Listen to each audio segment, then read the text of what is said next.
There's a process where a Japanese bowl is broken. And what they do is they take that bowl and they mend it with gold. And it becomes stronger and more beautiful than ever before. Wendy Foster. Welcome to Casa De Confidence, a podcast for you. You'll hear some incredible women and some awesome, cool dudes going confidently in the direction of their dreams and living in the purpose of their heart. You're our host, Julie DeLucca-Collins, and you are our sidekick. # handsome hot husband. That again. And the producer of the show. That I am. I am an author, speaker, coach, dreamer, and most of all, we help people go in the direction of their dreams and support them on their purpose. So pull up a chair, grab a drink, and make yourself at home because our casa is your casa. Hey, welcome to or welcome back to Casa De Confidence. Oh my God, I forgot we have a podcast. It's been so long. I know. We took a week off, folks. I took a week off and you took a week off. Well, it wasn't voluntary, but you know. Okay, so let's talk about the elephant in the room. You know how I love stats, right? Stats? Stats. Okay. Well, do you not know I love stats? I guess I didn't realize it. Really? I'm always quoting percentages of things that I hear of. You always say stuff about things you read in a something. In a something? Well, I have officially become a half sandwich. You're a half a sandwich? Yes, I'm a half a sandwich. Do you get a soup to go with that? Because technically when you eat half a sandwich, you get a soup. Well, soup sandwich. What I mean is I am part of the sandwich generation. Oh. But I am an open-faced sandwich because I don't have any kids. But I have officially become the person Wouldn't that be an open back sandwich or an open butt sandwich or something? Oh, my God. You have to always take it to another level, don't you? Okay. The reality is that many of my friends and women and individuals that I run across have been in this sort of, I'm not going to call it a niche because that's kind of, I guess that's not the right word, right? But the reality is that 36%, I think, of people now are part of the sandwich generation in which they're caring for an adult parent and they're also caring for children. It's a big number. It's a good number. And as of, I guess, Monday, you also, I guess, became part of it, Daniel, because, now my mom has moved in with us. That's, and by the way, that 36% or whatever I said, that's 11 million caregivers in this world. Well, no, in the United States. And that means that they're caring for children or caring for parents living at home. And that is something that I am happily and joyfully so happy that I can do this for my mom and that we have the opportunity to be able to have her come live with us. My mom moved here from Atlanta. I flew to Atlanta last week to help her move and bring her up here. She is getting to a time in which she can't really live alone. And my sister travels a lot for work.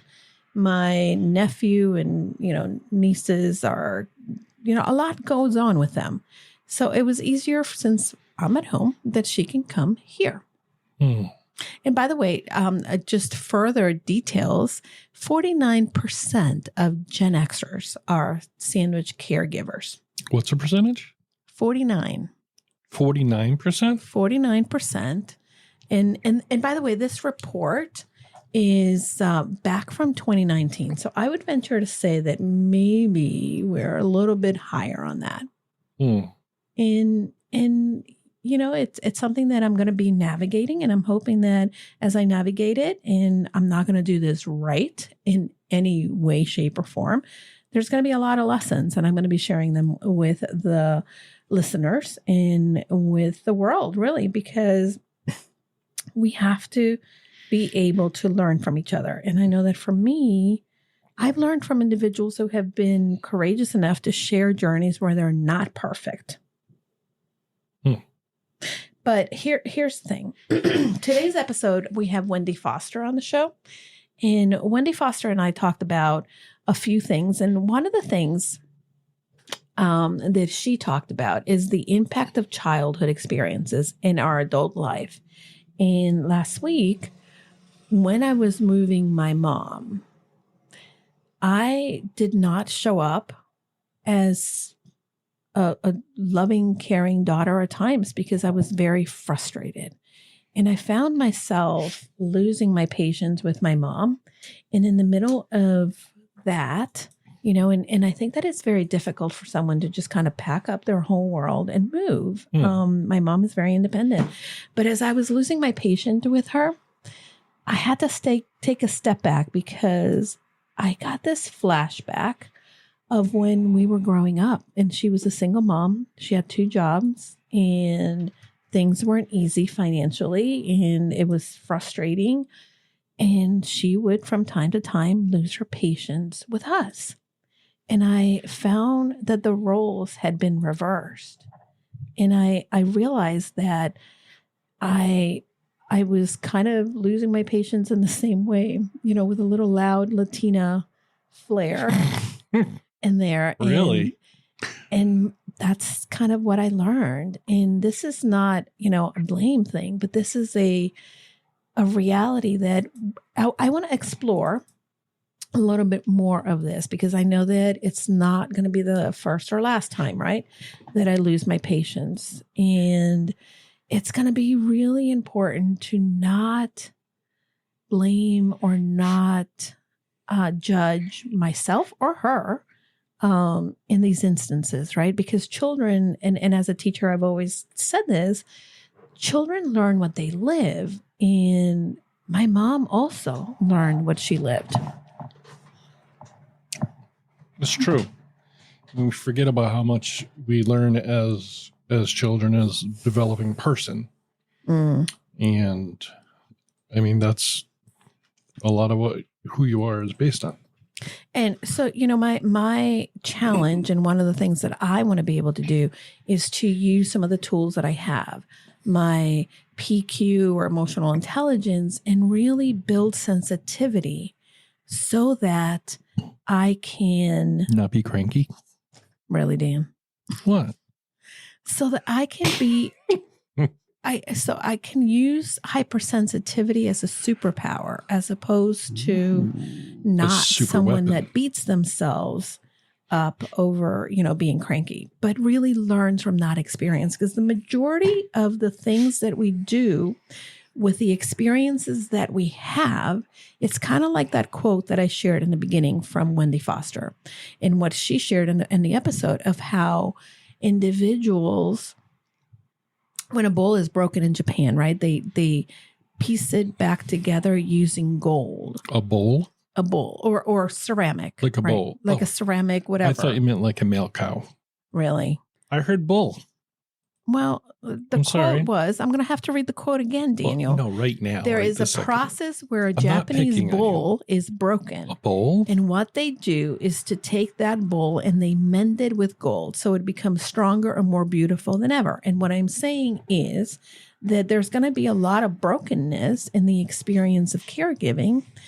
And rather than, beating myself up or becoming frustrated, I need to use the tools that I have and mend it, if that's the right word, but the circumstances, kind of put them together with my stronger skills of compassion for myself and for her as we navigate this. Well, tell me if I'm wrong here, but you want to spend the same care that you took building something into the endeavor of rebuilding something. Sure. And it's kind of like when your car is brand new, you take a lot of care, but when it's old, you're like, this thing's a piece of garbage. Blah, blah, blah, blah. You got to take the same care. Yeah, I know. In rebuilding But something that's imperfect when you were building something in the beginning. Sure. I mean, does that make sense at all? It does. Well, your analogies are much different than mine, by the way. Well, yeah. You talk about just cars. Like the bowl. I talk about pottery. The bowl, the bowl, when it was built into a perfect piece of pottery. But then it shattered. You got to take that same care, if not more care, to make it whole again. Listen, we all have to rebuild from time to time, and we all have to be really aware of what we are feeling and thinking, and where some of these reactions in life come. That's part of the epigenetics. You know, we cannot. There's a part of us that was there. There's a part of behavior that happens because of what we experience as children. Mm-hmm. There's a part that we have reactions in our everyday life because it's a learned behavior. If we needed to please others, if we needed to find that, you know, this is how we got attention, or, hey, if we needed to express ourselves and then that wasn't accepted, right? Mm-hmm. Then we changed. But also the people that reacted to us or the environments in which we grew up really come from the way that people, these things and the fears and everything that was passed on to them. So if you're interested, if you're listening to this and you're just not sure what epigenetics, internal family systems, Wendy and I talk about this more, but there is a great book and I've talked about it before. It's one of my favorites. And I certainly, it didn't start with you, how inherent family trauma shapes who you are and how to end the cycle. And that's by Mark Woolen. And I certainly love this book. There is a Netflix, TV show that's loosely based on the concepts of the book. It's a drama, but it's loosely based on this. And it really is about some of the research that has been found on what the internal family systems are.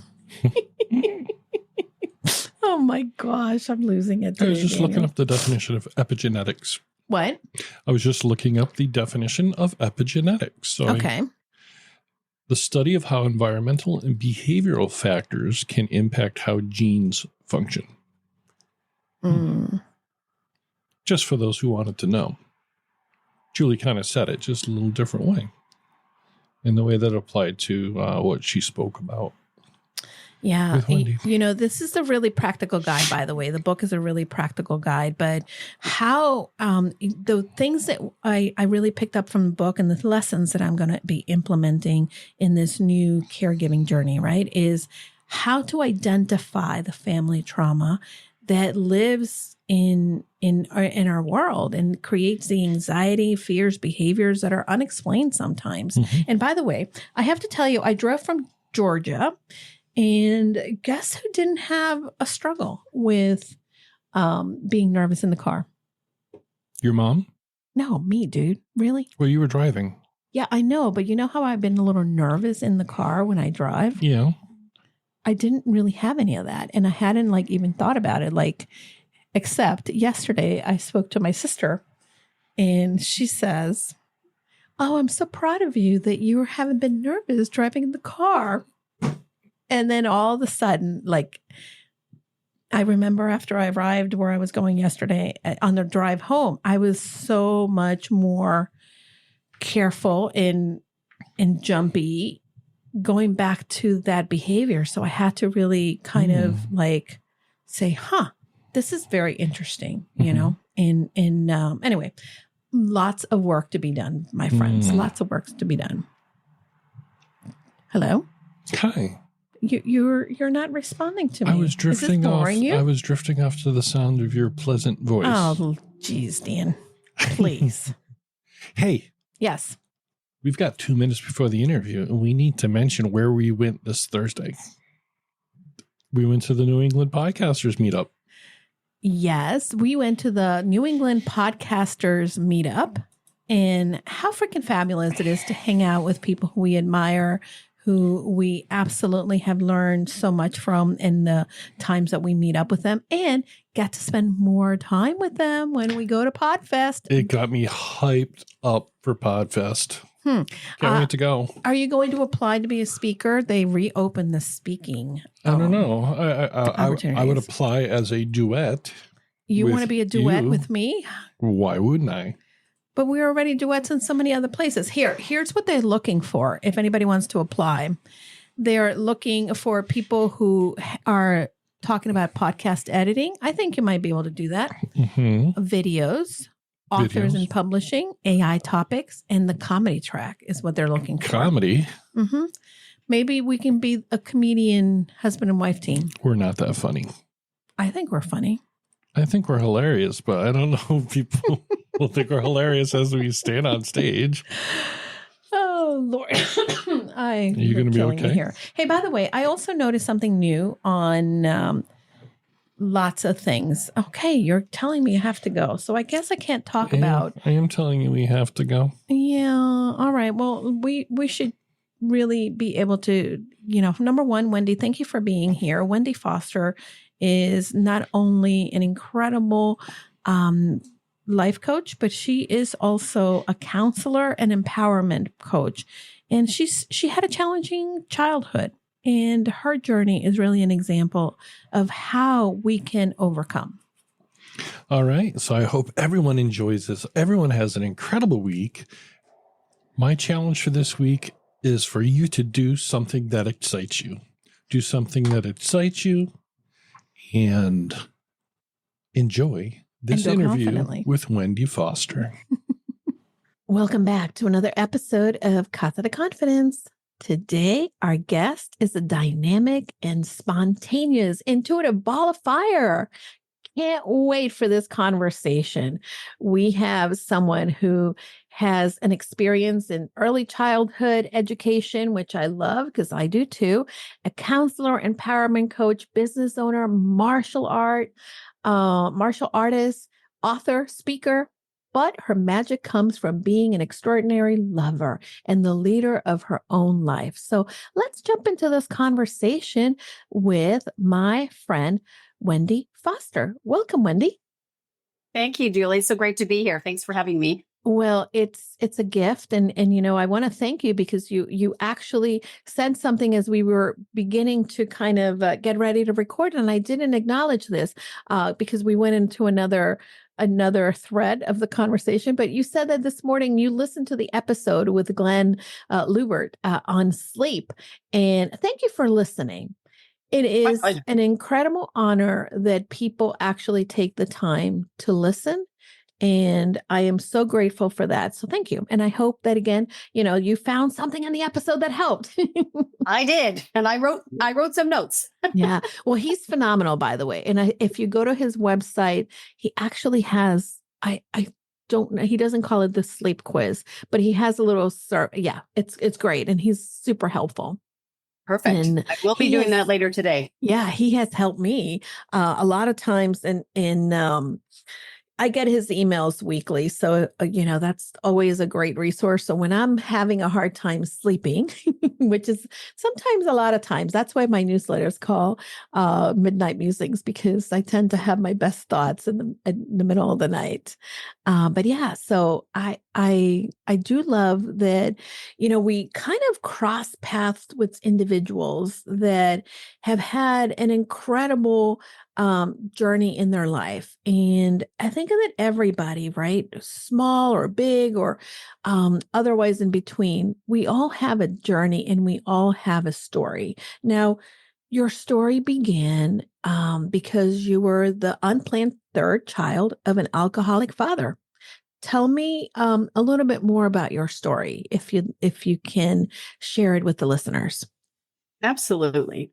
So, of course, I don't remember a lot of this. And some of it was just confirmed by my mother, right? In conversations in my later life when I was trying to figure things out, like, why do I behave a certain way? Why do I react a certain way? Why am I so sensitive? When all of these questions came up.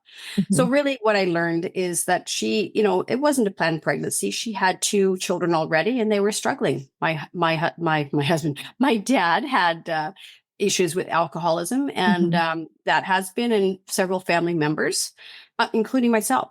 I've struggled that as well. So that set up my family for some dysfunction from the start, because it is a very challenging disease. It affects everybody. So I'll fast forward a little bit. Prior to my third birthday, I think it was like 6 weeks before my third birthday, my father can't handle life anymore. And he took his own life. And it was very, very drastic and very disruptive, of course, to everybody. Yeah. Now, having said that, my mother was a pillar of strength. Of course, what can you do? Well, you've got 3 children. You do what you need to do. Right. So she had to work a lot and things like that. So I was a sensitive child from day one. And that left me in a space where a lot of my building blocks were not that strong.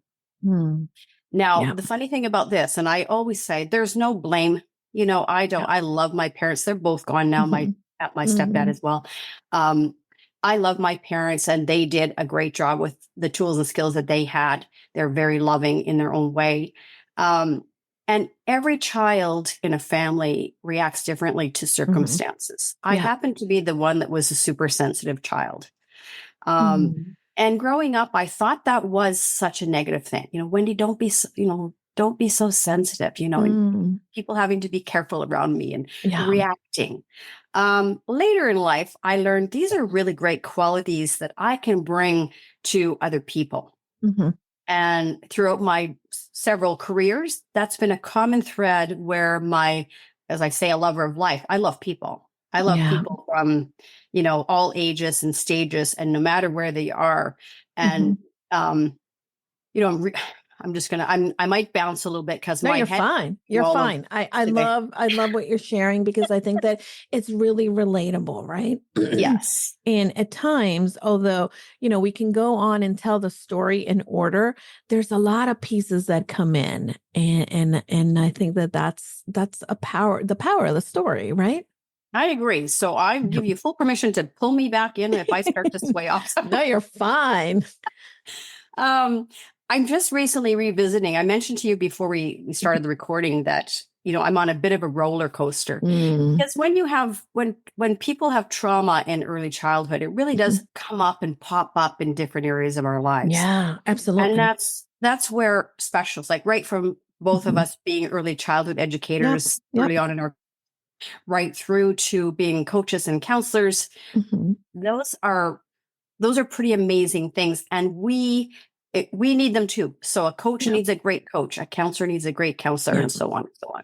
Agreed. So recently I have had some traumatic but some symptoms come up that I was quite surprised by.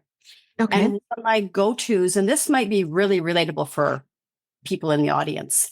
One of my go-tos is when things are really great in my life, there's a part of me that wants to tear it down.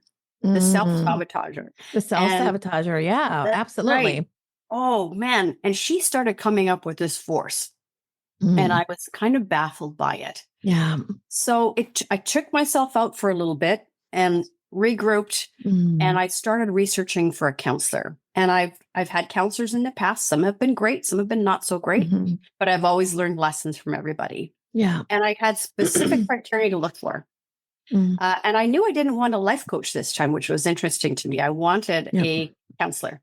Yeah. So I started researching. The first one I found was online through Psychology Today, was quite amazing, very out there. And I thought she'd be a perfect fit.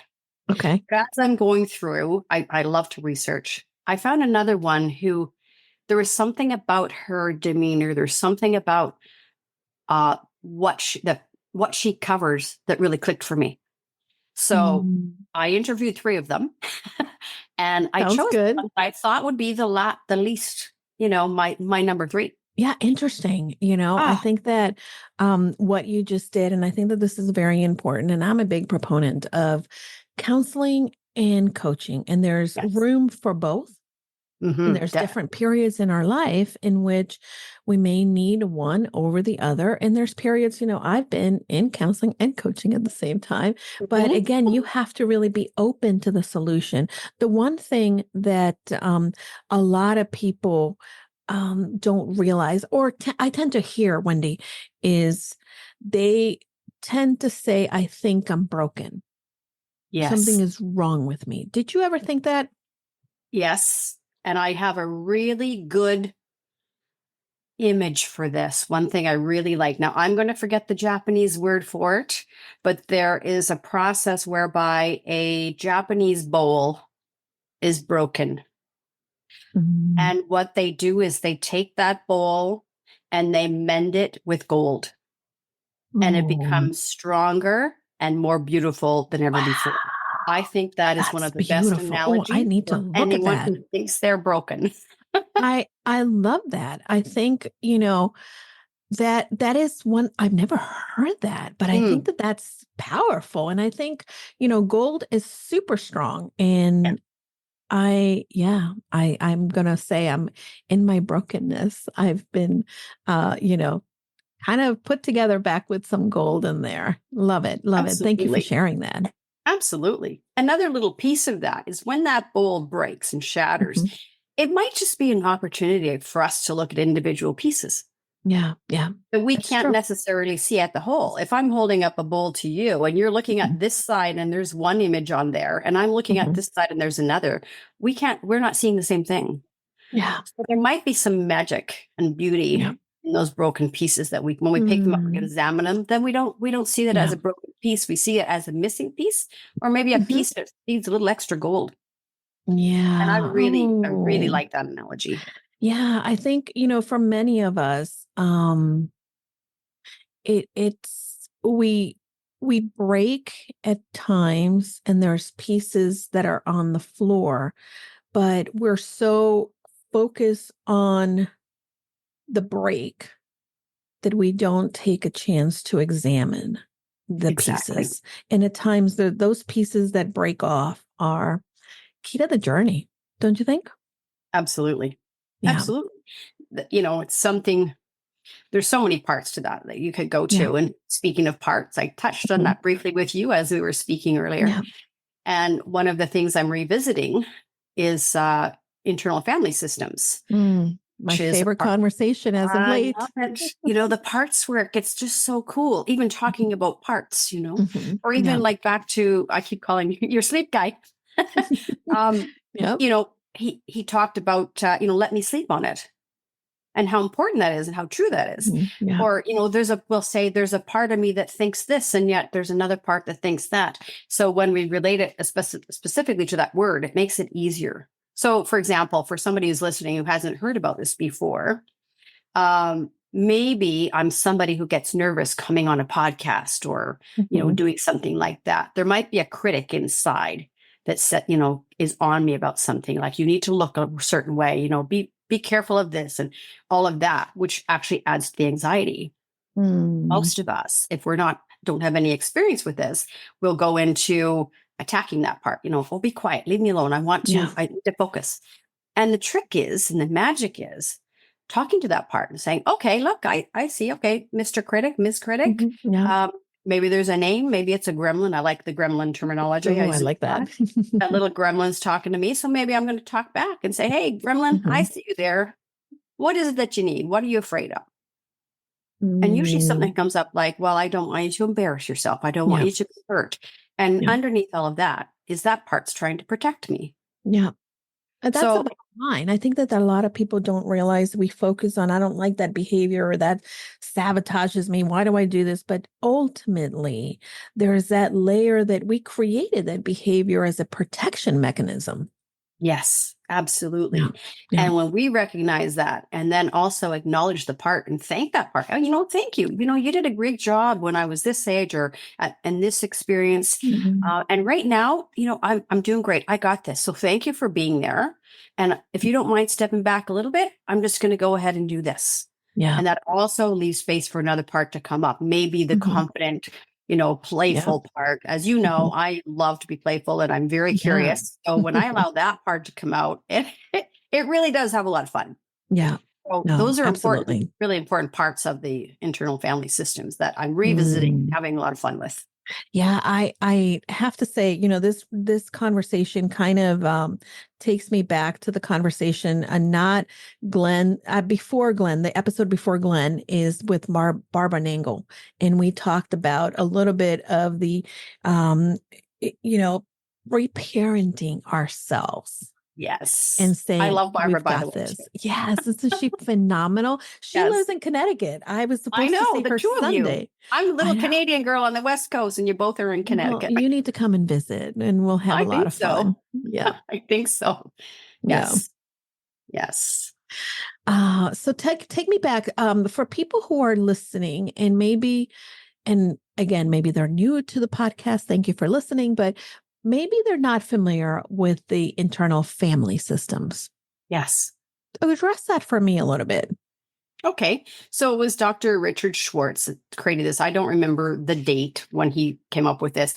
And he discovered it through working with clients and what wasn't working with clients. And some of the things he was doing it was causing them more issues. Yeah. So he was diving in and studying what his clients were teaching him. And I love that because, as you know, we work that way, right? Our clients teach us, we go by their lead, and then we intuitively share with them what we're hearing and seeing. So basically what it is discovering those parts of ourselves that keep us stuck or hold us back. Maybe we have a dream or goal of being a speaker or being a teacher or whatever it is, being a firefighter. Yeah. Speaking of firefighter, one of those names that one of the basic names of some of the parts is firefighter. And it's not really the firefighter like we imagine somebody putting out fires. This firefighter comes in and seems to create more fires. So there's all kinds of interesting, fun ways to look at these parts of ourselves in a non-judgmental and fun way. And it really does get to the core of something that's below our conscious. Like, we might not be totally aware what's going on, but it's affecting us. Maybe we're irritable. Maybe I'm grumpy with my husband. Maybe I'm lashing out somewhere and I'm going, what the heck's happening? What's going on? I don't like that part of me. I want to push it aside. And what internal family systems work does is allow us to dive into it and play with a little bit. Yeah. Instead of picking ourselves apart, or, we tend to be very critical of ourselves. Oh, I am. Make a mistake. Oh my God. You just think the world was coming to an end. So it helps us to come back to balance and really accept those parts of ourselves that were there for a reason. Like we said earlier, you mentioned, thank them that, hey, you know what? You helped me survive when I was in survival mode. Sometimes, like for example, people who have experienced abuse, sometimes they dissociate. There's a part of them that shuts down another part to keep them safe so that they can endure what's happening and then come through the other side. And then later in years, usually what happens is something comes up and it reminds us of that. And there's a part that needs healing. And when we're ready, that part will come up, bubble up again and say, hey, look at me. Look at me. I need a little work over here. I need a little attention. Give me a hug.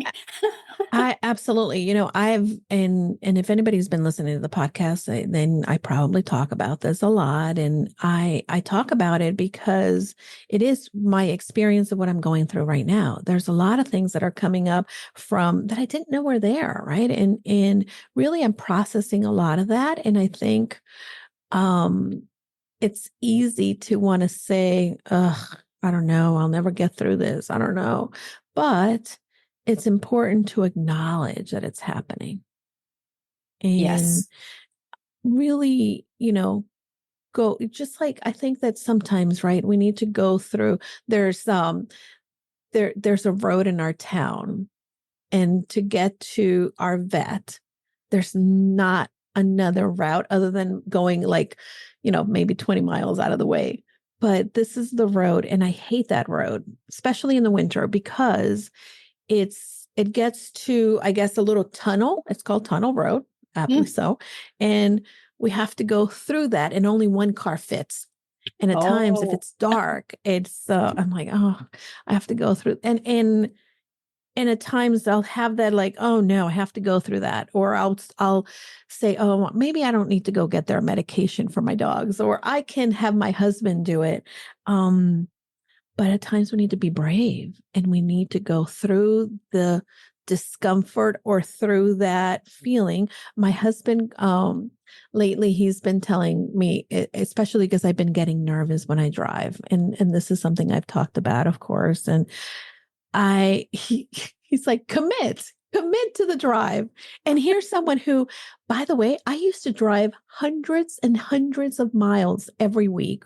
And now I guess I don't drive enough and stuff is coming up. But yeah, I think we need to commit to going through the tunnel. Yes. In doing it, in knowing that there's another side. And, absolutely. If something changes, or, maybe there's an animal inside the tunnel, you deal with it. That's all you can do. Exactly. Yeah. Or there could be a car at the other end. Sure, and, yeah. Both of you can, you can meet in the tunnel or on either end and then decide mutually how, which way to go. That's a great, that's a great one too. The tunnel idea is really good because it appears dark, but really there's always light at the other end. Oh, absolutely. So take me back a little bit to, how did you discover internal family systems? When I was going through to be a counselor many years ago, I think I got certified and finished my supervision in 2003. And part of it, mostly then, was a lot of inner childhood work. And the wording was a little different. I don't think I learned about Dr. Schwartz, but one of my professors was a psychologist. And so we did a lot of that type of stuff. It's just in the past, let's see, maybe 6 or 8 years ago, I was doing some work on addictions and I discovered parts work with Janina Fisher. Okay. So, as is my thing, when I'm excited about something or I hear something interesting, I dive into researching about it. Me too. Just like that's why I love your stamina guy. Yeah, that's why we get along. Exactly, because it's fun for me and I'm inquisitive and then I get to be playful. Yeah. So that really opened up my eyes to a lot of things. And recently, with this new bubbling up of something happening for me internally, I thought, okay, I think it's time to look at this again. And a book, of course, appeared somewhere. I don't even remember where. Something came up on what I was looking at. And all of a sudden I'm ordering this book and I'm about 10 pages to complete it. Ooh. And how exciting for me, because it really takes me out of my head and back into my heart. With other people, I'm very heart-centered and open. With myself, if I get stuck in my head, I'm my own worst enemy. And I think a lot of people can relate to this. A lot of people can relate. Yeah, absolutely. Yes. I relate to that. I want to rationalize it. It's so much easier. Yes. And what I realized through looking at that is, that's what I need. I need a counselor who has this, and this, and who can understand the internal family systems so that I can talk with them. Because I need to get out of my head and talk with somebody. Like if I hired you as a coach, then you're there on that, you're there to guide me where I can't guide myself. Same thing with a counselor, same thing with a mentor or a guide. If somebody's doing an apprentice, we all need to learn from somebody else. And especially with this type of thing, learning what's going on inside so that we can get over those hurdles and get to where we want to be, or stop doing something that's not working for us. Being critical of ourselves, holding ourselves back. So, so that's where that came up. I mean, it came up many, many years ago. Then it resurfaced on a different level with a different author, with a different methodology. And of course, I love that too, because no one size fits all. No one size fits all. And I think that we tend to think that the solutions that work for somebody else are solutions that can fit to us. And maybe there's a part that may be helpful, but we are such unique individuals with such different backgrounds. Here we are talking about the internal family systems, and yes, we resonate, but our stories are very different. And yet, we can learn from one another. Absolutely. I just had a thought, and this is what I do. So the gremlin idea popped in my mind because I use it a lot with my clients. And if anyone has seen the movie Gremlins from whatever year that was, the 90s, it starts off with this cute little Furby that everybody just loves, and it sings, and it's so fuzzy and cuddly. If it gets water on it, it turns into this nasty little gremlin beast. So those voices in our head that are the nitpicky ones and attacking and critical, I call those the gremlins. So when I'm working with someone, I'll say, oh, okay, wait a minute. That's your gremlin talking.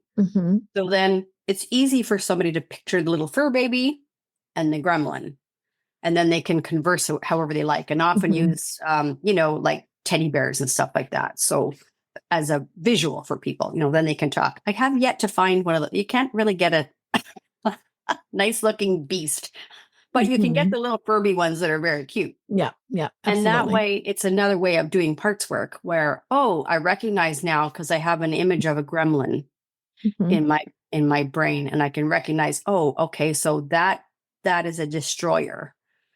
So how do I, get it back to fur? Like, how do I go back to fur baby? That kind of thing. And there's all different ways of and things to do that with. Addressing them. A lot of the early childhood education stuff because it's playful.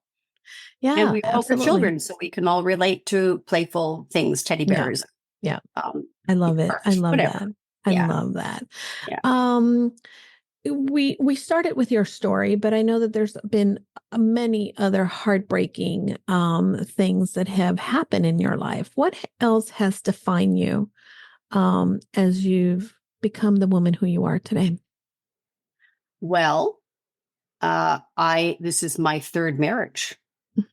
Now, there are parts of me that took a while to not see that as failed. I failed. And really was the relationships failed. And that's a big distinction. Yeah. To take it off of, it was just me. I have 2 children. When I left my first marriage, I was in a position where I didn't really know where I was going. I just left. So I left my son at the time, who was only 3, with his dad. Now we had an agreement that we were going to co-parent and share custody. And, unfortunately, my lawyer, and I'm at fault, not at fault. I'm responsible for not recognizing a sentence in my agreement that actually gave my husband full custody. That was a devastating blow. It still pops up sometimes and rears, it just gives me a little poke. That was hard. That was very challenging. And there was an ensuing any kind of visitation stuff got to be a bit challenging.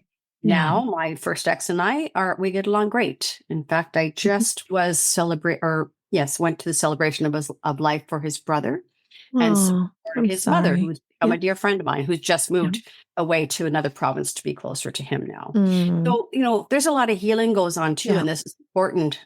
This brings me to grudges and things like that. If I had not done some healing processes with my ex and his family, then I wouldn't have those relationships today. My son would then have parents who don't get along. And it doesn't matter what age your child is, they still want their parents to get along. And younger, they want their parents to get back together. So those were very challenging times. In my second marriage, my husband was going through his own stuff, but there was a lack of communication. And when he left, he actually left the country. Wow. That brought up a whole bunch of things. And abandonment, again, I would imagine. Pardon me? Abandonment, would you say? Oh, absolutely. Yeah. We had a 14-year-old daughter at the time. So there were those issues of, teenagers are already having a challenging time with life, let alone having a parent who was not in the picture and not really sure where they were at the time. Now, all of that has healed because, again, it's communication, it's forgiveness, it's understanding. It's, for me, with my ex, my second husband, it was about understanding what was going on for him that had him. This was his path. And once we were able to talk about that and work through that on several different occasions, because it's layers, then we mended a lot of that. Yeah. So, and now our daughter is expecting a baby in 2 weeks. Oh, congratulations. I will have a grandson here, close an hour away from me. And I have a granddaughter who just turned a year old in May, who is on the other side of Canada in Prince Edward Island. So I have a very full, rich, blessed life. And I'm human and I have my ups and downs and my things that come up and, give me a little nibble. And look for some attention, like, a little bit of work to do over here. Let's play with it. I think that's, I remember seeing, well, my late mother-in-law, the mom from my first husband, who again I was incredibly grateful and blessed to have in my life. She was an amazing woman. She gave us a little plaque that says, "Bloom where you are planted." Mm. And I realized that, yes, we plant ourselves in new places as we move or as we have relationships change. However, we also take ourselves wherever we go. So if we are a rose, and I love the analogy of a rose because I love roses, but if I'm planting this rose, yes, it's going to blossom, but that rose remains thorns. It has thorns, and it's never going to be able to get rid of the thorns because then it begins to not be the rose anymore. That's And right. it ceases to be who it is. So I think that it's important for us to acknowledge those parts of ourselves that maybe we need to, continue to evolve from and untangle the knots that we may have there. Absolutely. That reminds me, I read something somewhere recently about the rose. I think it was Rumi. One of my favorite oracle decks is Rumi. And it was about the rose and the thorns. And that we love the rose, we want to pick the rose, want to have the rose, but oftentimes you'll cut your hand. It's a path to get there. So even to enjoy, if you want to take that rose and not replant it, but put it in a beautiful vase and have it on your desk, then you may get a little bit of a slice on the way in with the thorn. That's right. It was just protecting the rose. And if we use that analogy for ourselves, the thorn is doing the same thing as part of the rose. I remember that analogy, and I don't think, I don't think necessarily at 19 I was listening or reading any Rumi, that's for sure. But I was listening to Every Rose Has Its Thorn. And I remember thinking of that exact thing. And isn't it interesting how there's no original ideas, but they're ideas that are interpreted and put out into the world in different ways, and people hear them when they need them. Absolutely. That's exactly where I'm at personally myself. Yeah. And I think it's also where I'm at in my direction where I'm going to go next. Because I think, I was semi-retired. Yep. Like 54. So 5 years ago. And I feel like I'm on the brink of something else. Like, I don't know what's next. And I believe that this personal growth, this next level of my own healing and my own growth is going to open up whatever's next for me. And I'm just taking my hands off the wheel and saying, okay, I'm going to let the universe guide me. I'm going to let my spirits guide me. I'm going to let my intuition be the one steering the boat, not pushing anything. And amazing women, especially, are coming into my life from different areas, like yourself with your podcast and Barb with her podcast. And it's just amazing. So I'm just listening and being open and flowing where I'm meant to go. And whatever comes of it, whatever's meant to be to come from it will. I'm excited about that because it's totally unknown at this point. Yeah, I know something's brewing. Yeah. Well, and that's the great part about doing the work. That's exactly it. I don't know if you and I talked about this, and I referred to it on the podcast before. I watched a series on Netflix called Another Self. Have you heard of it? No, I'm going to write that one down. So the premise of Another Self comes from the book of Internal Family Systems too, but the book not from Dr. Schwartz, but I always I'm terrible at this. Hold on. What is his name? It is called It Didn't Start With You by Mark Wolin. Oh, okay. And he really deep dives into, the things that you're going through now are really like the traumas are not all ours. No. They really come from that maybe your mother or your grandmother was going through something, and all of that has been passed on in your DNA. Absolutely. And yes, what I love is that we can use a new, I would say a new, we can neuroplasticity to Mm. change the things that are in our DNA. And Yes. that is the hopeful part. But going back to another self, I watched it with my husband, I guess a year and a half ago. And I had already started doing some of this work with internal family systems. And I was blown away because first of all, the show it's a Turkish show. But it's dubbed in English. I have to watch it in English. And it's phenomenal. It's three women in maybe their 30s, early 30s, mid, and they've been friends forever. But each of them has a very different life. And some of the things that they're starting to go through is really coming from um, the epigenetics, or the things that their ancestors went through and how it affects them. And then they are the ones drawing that line in the sand and saying, no more. This is me. I'm doing the work. It's going to be hard. It's not going to be easy. So I love it. It's of course a little fictionalization too of their lives, but it gives me hope that we can, at any point in our lives, no matter what is going on, decide that we're going to change. Yes. Decide that we're going to take the scary road and become the people that can then turn around and grab the hand of somebody else coming behind them. Absolutely. That you and I are very much in alignment there. Yeah.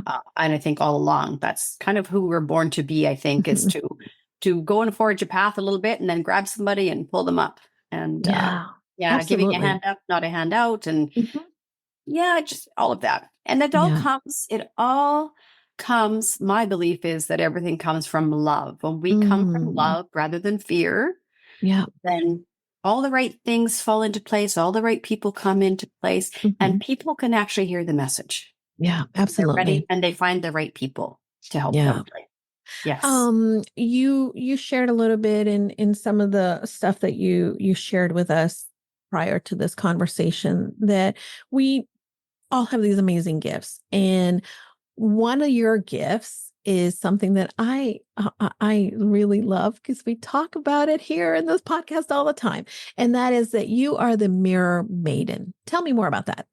Okay. So when I was transitioning from being a counselor to becoming a coach, I went to a conference in Florida and I met a man there. We'd met through online trainings and stuff, but I met a man there named Label Braun, and he became a great friend. And he nicknamed me the Mirror Maiden because he said to me, you see the greatness in others and you help them see what you see. Well, that moves me to this day, right? When I think about that is a gift I have. That is an incredible gift. And it's probably my biggest gift. And it's something that comes naturally. It's not something that I train to be. That really is moving me. Yeah, I love it. I love it. It is. Thank you for sharing that. Oh, it reminds me, I had the privilege of working with some young adults, 18 to 30-year-olds, when I worked in Prince Edward Island. And what a gift that was, because many of them had many challenges and labels and as I was new at that point, doing that kind of work, teaching life skills to this age group, I really learned from them. And my biggest gift then was to show them and tell them that I love them. Yeah. And it really started arms crossed. We don't trust anybody. Oh yeah, we don't trust. Yeah. And I'm not letting you in. I've been hurt too many times, whatever their stories were. And through the process, pretty quickly, I can gain trust because of that. I come from a place of love and not judgment. I can put it all aside and I can hold. And actually, one of the exercises I did with them is send a mirror around the room and say, okay, like here's how I see you. And as they're looking at themselves in the image, I share what I see. It's very powerful. And some can't look. Some will not hold up that mirror. Not in the beginning, but in the end, they actually are holding up that mirror and seeing, themselves as the greatness that I see in them and the love. And like I say, it's choking me up as we speak because Wendy, we all need that, Beautiful. We all need to be seen as the really amazing human beings that we are with our own unique gifts. Yeah. And that's my aim as a coach, is to be my friend Valerie, who was one of my first episodes. And if anybody hasn't listened to that, is the Naked in Alaska episode. So Naked in Alaska is the show, the one woman show that it's an award-winning show. I would love to see that show. Many of the shows, I mean, it won the New York Fringe Festival award for best show. It also won the Fringe in Chicago, LA, and Edinburgh. And really, her story is incredibly compelling. But I love her for so many reasons. But she is the person in that episode. We talk about believing mirrors. And ever since then, this has been something that I am hoping that this podcast can do for others, is to be the believing mirrors. Yes, I love that. We can reflect to somebody else the greatness that maybe they're in a position to not be able to see for themselves yet. Absolutely. Yeah. Absolutely. Amazing. And it doesn't matter how far down the scale you've gone, like early on in my counseling training, I was I was told that I would be really great at working in prisons with people who, child abusers and things like that. Wow. And I said, I probably would be, but my heart is too big. I think I would take that home with me too much. Yeah. Because early on in that phase of my life, there's no way I could have separated that. Yeah. Yes, I think I could have. I think I could have been that mirror, but I don't think I would have been able to leave work at work and then go home. Yeah. Amazing. Yeah. I could talk to you all day. We didn't talk about the wonderful place where you live, the current work that you're doing. Wendy, you have to come back. Maybe we'll do an episode with you and Barb, and we can have a whole that would be fun conversation. You bet. I'm in. I am in. Anytime. You call me anytime. And you know what? I am going to send her a picture. So hold on. As we speak, I'm taking our little selfie for Barb. Okay. For everything. So I'm excited. Where can people leverage your wonderful support person that you bring yourself to the table? Well, since I have been retired and I'm deciding what's next, the best way to reach me is by email. So I will give you Wendy at wendyfoster.ca. And I will be creating a website once I get that little gremlin out of my head. Amazing. Well, I put something up.